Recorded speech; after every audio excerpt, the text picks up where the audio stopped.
تصوف کا وحدت الوجود کا عقیدہ کیا ہے، وحدت الوجود اصل میں ہے کیا، اور اس کے بعد ہم یہ واضح کریں گے کہ عقیدہ توحید اصل میں ہے کیا۔ دیکھیے، وحدت الوجود کا عقیدہ جہاں ابن عربی نے اس پہ بات کی ہے، شیخ احمد سرندی نے اس پہ لکھا ہے، اور بڑے بڑے فلسفیوں نے اس بات پر وضاحت کی ہے، اور یہاں تک کہ اسلام کا ایک بہت بڑا یوں سمجھے پارٹ یعنی طریقت اس پہ ہی فالو ہوتا ہے، یعنی جو اسلام میں طریقت کے ماننے والے ہیں، شریعت کے اگینسٹ ہیں، وہ سب وحدت الوجود کے عقیدے کو مانتے ہیں، اور اسی کے اوپر پورے یوں سمجھیں گروہ ہیں جو اس کو فالو کرتے ہیں۔ وحدت الوجود کا عقیدہ کیا ہے؟ وحدت الوجود کا عقیدہ یہ ہے کہ وجود حقیقت میں صرف ایک ہے، وجود حقیقت میں صرف ایک ہے۔ اگر ذات خداوندی لا تعینی میں ہو تو اسے لاہوت کہتے ہیں، لاہوت کا عقیدہ، وحدت الوجود کا عقیدہ۔ وجود فقط و فقط ایک ہے، اور پھر یوں سمجھیں کہ وہ وجود کیا ہے؟ وہ وجود پروردگار ہے، اور اسی کی ایک ذات ساری دنیا میں پھیلی ہوئی ہے، یعنی وجود اس سے آگے اور اس کے بعد کچھ نہیں ہے۔ شیخ احمد سرندی لکھتے ہیں مکتوبات، ان کی کتاب ہے مکتوبات میں، کہ عالم خدا کے کرنے سے خارج میں موجود ہے، عالم خدا کے کرنے سے خارج میں موجود ہے۔ یہ ایک گروہ ہے جو کہ تصوف کا ہے۔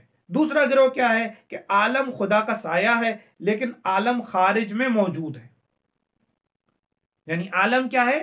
وہ ایک ہی وجود ہے، اس کا عالم جو ہے، یعنی سایہ کس کا ہوتا ہے؟ ایک موجود کا سایہ ہوتا ہے، تو سایہ موجود کے بغیر نہیں ہوتا، موجود ہوگا تو اس کا سایہ ہوگا۔ اسی کو واضح کیا ہے کہ ایک گروہ تصوف کا اس بات پہ یقین رکھتا ہے کہ عالم خدا کا سایہ ہے لیکن عالم خارج میں موجود ہے، مطلب وجود سے الگ اس کا سایہ ہے۔ ایک گروہ کیا کہہ رہا ہے کہ عالم خدا کے کرنے سے وجود میں آیا ہے، دوسرا گروہ کہہ رہا ہے کہ عالم خدا کا سایہ ہے لیکن عالم خارج میں موجود ہے۔ تیسرا گروہ تصوف کا صوفیوں کا یہ کہہ رہا ہے کہ خارج میں ایک وجود ہے، وجود صرف ایک ہی ہے۔ یعنی کیا؟ کہ وجود پروردگار عالمین کا ہے۔ واضح کر دوں اس بات کو کہ یہ بات کہی جا رہی ہے کہ عبد اور معبود فقط ایک ہے، وہی عبد ہے وہی معبود ہے۔ بندے میں ہے تو کون دکھتا ہے؟ پروردگار عالمین کی ذات، اور اللہ، اور اگر اس کو یوں سمجھیں کہ دیکھیے یہ اس طرح سے عقیدہ ہے کہ انسانیت کی خدمت کرو، اور انسانیت کی خدمت کیوں کرو؟ کیونکہ انسان ہی کے اندر تو خدا رہتا ہے، یعنی اگر تم نے کسی ایک انسان کو نقصان پہنچایا گویا تم نے خدا کو نقصان پہنچایا، کسی ایک انسان سے جھگڑا کیا گویا تم نے خدا سے جھگڑا کیا۔ یعنی یہ وہ عقیدہ ہے کہ جہاں پر شریعت خاموش ہو جاتی ہے، شریعت کا وجود ختم ہو جاتا ہے، اور طریقت کا اور تصوف کا وجود ہوتا ہے، جہاں پر اپنی ذات کے اندر اگر آپ نے روحانی سفر کرنا ہے تو وہ روحانی سفر کیا کرنا ہے؟ وہ اللہ کی ذات کو پہچاننا ہے، عارف بننا ہے، اور اس عرفان کے سفر کو طے کرنا ہے، جو کہ عرفان کی بھی غلط تشریح ہے، توحید کی بھی غلط تشریح ہے، اور یہ وحدت الوجود جو کہ میں پہلے ہی بتا چکا کہ عقیدہ ہی اتنا واضح ہے کہ جس کی وجہ سے جو ہے اسلام آج تک واضح نہیں ہو پایا ہے۔ اسلام جب اس طرح سے وضاحت کی جائے گی تو اسلام کا کیا معاشی نظام اور اسلام کا کیا سیاسی نظام مانا جائے گا؟ کیا ہے اسلام کا معاشی نظام اور کیا ہے سیاسی نظام؟ یہاں پہ تو سارا کا سارا نظریہ وحدت الوجود کا ہے، جو کہ باقاعدہ شرک کا نظریہ ہے اسلام کے تحت۔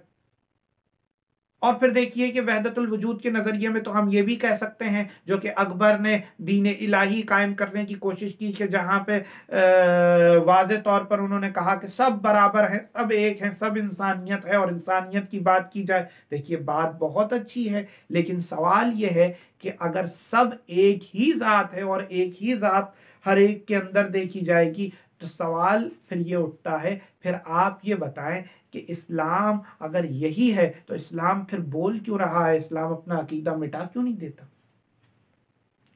پھر اس سارے جھگڑے کی وجہ کیا ہے؟ جب سب کچھ ایک ہی ہے تو وہ ایک ہی کو مانو نا، پر انسان کو۔ تو وحدت الوجود گو کے عقیدہ تو بڑا سننے میں میٹھا لگ رہا ہے، لیکن اصل میں عقیدہ بڑا خطرناک ہے۔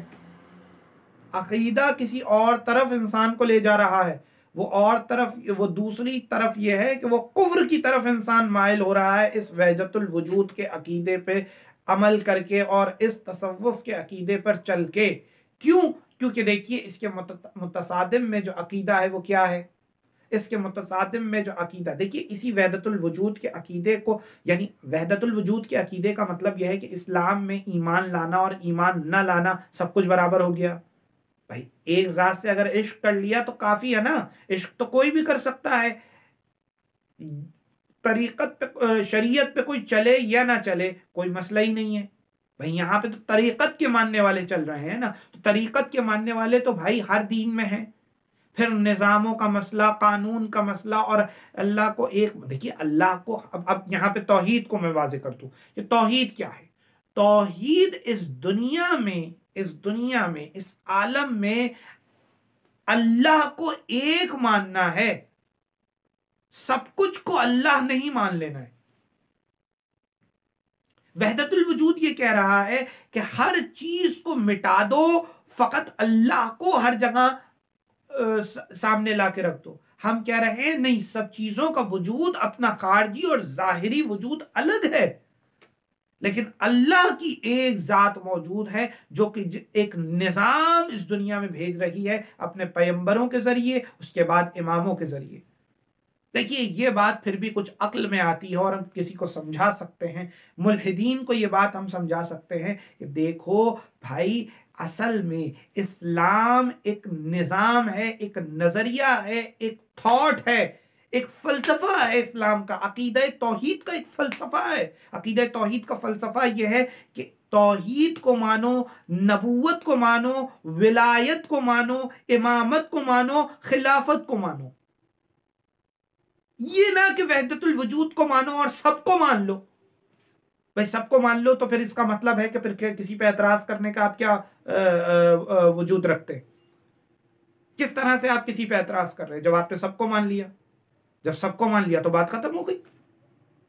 عقیدہ توحید یہ کہتا ہے کہ نہیں، ظالم کے ظلم کے خلاف آواز اٹھانی ہے، یعنی کچھ نظام ظلم کے اوپر بھی قائم ہوتے ہیں، عدل کے بھی نظام ہیں، ظلم کے بھی نظام ہیں، یہ نظاموں کی لڑائی ہے اسلام۔ عقیدہ توحید نظاموں کی لڑائی ہے کہ ہم واحد اللہ کے نظام کو فالو کرتے ہیں اور اللہ کے نظام کو مانتے ہیں، اللہ کو ایک مانتے ہیں، ہم ظلم کا ساتھ نہیں دیں گے۔ وحدت الوجود کیا ہے؟ بھائی ظلم بھی ہو رہا ہے تو کہاں سے ہو رہا ہے؟ اللہ کی ذات سے ہو رہا ہے۔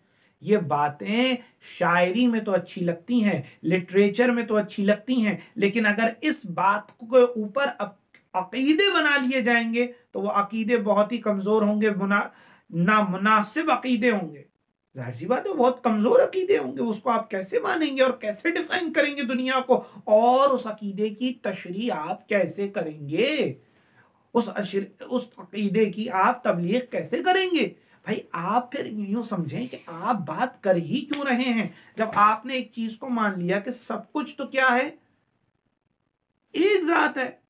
تو ہر ایک کو پھر اس کے اوپر دیکھیے، اس کے اوپر گیم کس نے کھیلا تھا؟ اکبر بادشاہ نے، جس نے دین الہی کا ڈرامہ کیا، اور دین الہی کے بعد یہ ہوا کہ دین الہی یعنی ایک ہے سب کچھ، میں سب کی سنتا ہوں اور میں سب کو جانتا ہوں، کیونکہ کوئی ہندو، عیسائی اور کیا کہتے ہیں غیر مذہب اور مذہب کچھ نہیں ہوتا، فقط و فقط دین الہی ہے۔ اکبر کا دین کیا تھا؟ فقط و فقط دین الہی، اور دین الہی کی تشریح کی جا رہی تھی۔ ملا صدرہ نے یہاں پر واضح طور پر بتا دیا، دیکھو وجود تو ہے لیکن اس کا بھی ہے اور ہمارا بھی ہے، ہمارے وجود کو اس کے وجود میں ضم ہونا ہے۔ بہت بہترین تشریح۔ ہمیں اپنے اندر وہ صفات پیدا کرنی ہے کہ جس کی وجہ سے ہم ظاہری طور پر اس کے وجود سے قریب تر ہو جائیں۔ اس کے وجود کی تمام صفات ہم اپنے اندر پیدا کریں گے. یعنی اگر اس کے اندر عدل ہے، اس کے اندر رحمانیت ہے، اس کے اندر قہاریت ہے، اس کے اندر جباریت ہے، تو وہ ساری صفات ہمارے اندر آئیں گی. اس کے وجود کی صفات ہمارے تک تو آ سکتی ہیں، لیکن یہ نہیں ہو سکتا کہ وہ پورا کا پورا وجود ہم میں آ جائے اور ہم اس کے وجود میں چلے جائیں. ابن عربی جیسے بیوقوف مفکروں نے اس بات کو واضح تو کر دیا، لیکن انہوں نے خود نہیں سمجھا. ملا صدرہ نے اس بات کو اس طرح سے بتایا کہ وجود یہ ہے کہ ہم وجود تو رکھتے ہیں، لیکن عقیدہ توحید پر ہمیں ایک پہ ایمان لانا ہے. وہ ایک پہ ایمان لانے کا مطلب یہ ہے کہ ایک کو مانو تاکہ اس دنیا میں انصاف و عدل کا نظام قائم ہو سکے. ایک کو مانو تاکہ عدل کا نظام قائم ہو سکے. ایک کو ماننا یوں ضروری ہے. وحدت الوجود ایک بیکار عقیدہ ہے. کیا مطلب وحدت الوجود کو مانا جائے؟ وحدت الوجود کو نہیں ماننا، توحید کو ماننا ہے. تو وحدت الوجود کا مطلب آپ خاموش ہو جائیں، کسی کے بارے میں آپ خلاف کچھ نہیں بولیں.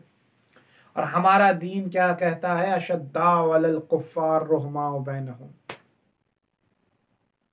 ہمارا دین اس بات کی تشریح کرتا ہے. تو یہ سب کچھ توحید کیا ہے؟ اس عالم میں الہی ایک ہے، اس عالم کا معبود ایک ہے.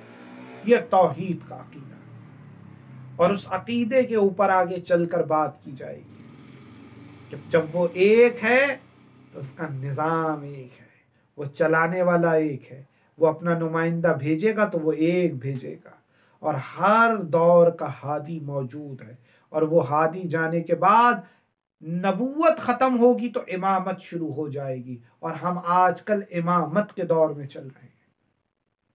اور امامت کا عقیدہ یہ ہے کہ ہمیں ولایت کو بھی ماننا ہے اور امامت کو بھی ماننا ہے، ایک کی حکومت کو ماننا ہے. جبھی تو یہ عقیدہ آگے چل کر ایسا نظام بنے گا جو کہ مضبوط ترین نظام ہوگا. تو ابن عربی کو جو جواب دیا ہے ملا صدرہ نے، وہ کمال دیا ہے. والسلام علیکم.